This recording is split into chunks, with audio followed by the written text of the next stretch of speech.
Hey guys, got a 2024 plate Volkswagen T ROC here. Just going to show you how to check when the service is next due.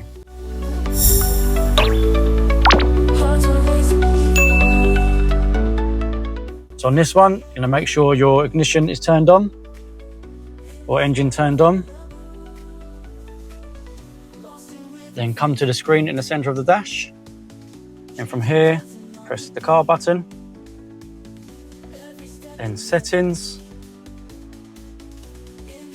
Then scroll to the bottom. Go to service. Then there, it's going to tell you when your oil and your service is next due. So on this one, oil there, 2,300 miles or 181 days, or the inspection service in 181 days.